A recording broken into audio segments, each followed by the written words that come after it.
Alors en fait, Xiaomi a commencé à faire des écrans bord à bord en fin d'année dernière, 2016 donc.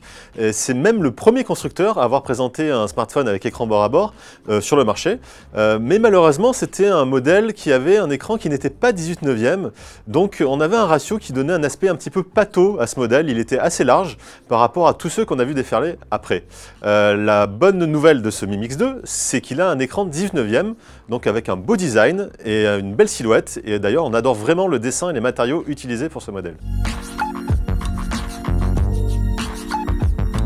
Parmi ces nouveautés, on note d'abord l'arrivée d'un nouveau processeur qui est le Snapdragon 835 qu'on connaît bien, le modèle de Qualcomm, qui est cadencé à 2,45 GHz.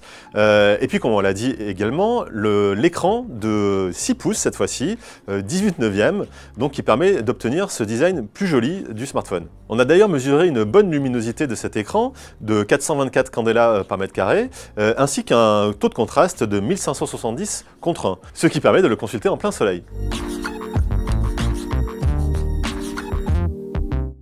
Donc avec cette puce Snapdragon 835, on s'en doute, les performances sont excellentes, notamment dans les jeux 3D, tout est très fluide. L'interface du téléphone au quotidien est elle aussi très fluide, là-dessus il n'y a pas de souci. D'ailleurs, on note que le design de l'interface est épuré et très agréable à utiliser. On est par contre un petit peu déçu sur l'autonomie. Avec sa batterie de 3400 mAh, le Mi Mix 2 ne livre qu'une autonomie de 8h54 en utilisation polyvalente. On aurait aimé que ce soit un peu meilleur, c'est pas catastrophique, mais il y a mieux.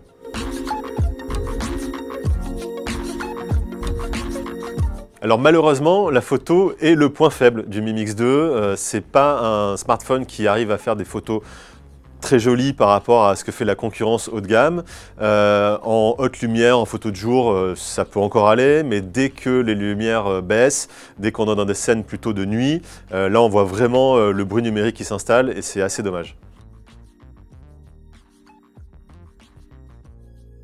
Alors le Mi Mix 2 est plutôt une bonne affaire, puisque en fait avec son écran 18/9 bord à bord, il coûte seulement 600 €, avec cette configuration qui est aussi haut de gamme. On le met en face de smartphones comme le Galaxy S8 par exemple, qui coûte 700 à 800 €. Donc de ce point de vue-là, c'est plutôt une bonne affaire. Après, il faut savoir que c'est un smartphone qui n'est pas distribué en France, donc il faut passer par un importateur, mais il en existe et on vous le conseille de passer d'ailleurs par un importateur, car c'est lui qui pourra installer une ROM française et qui pourra également vous garantir le téléphone sur 2 ans.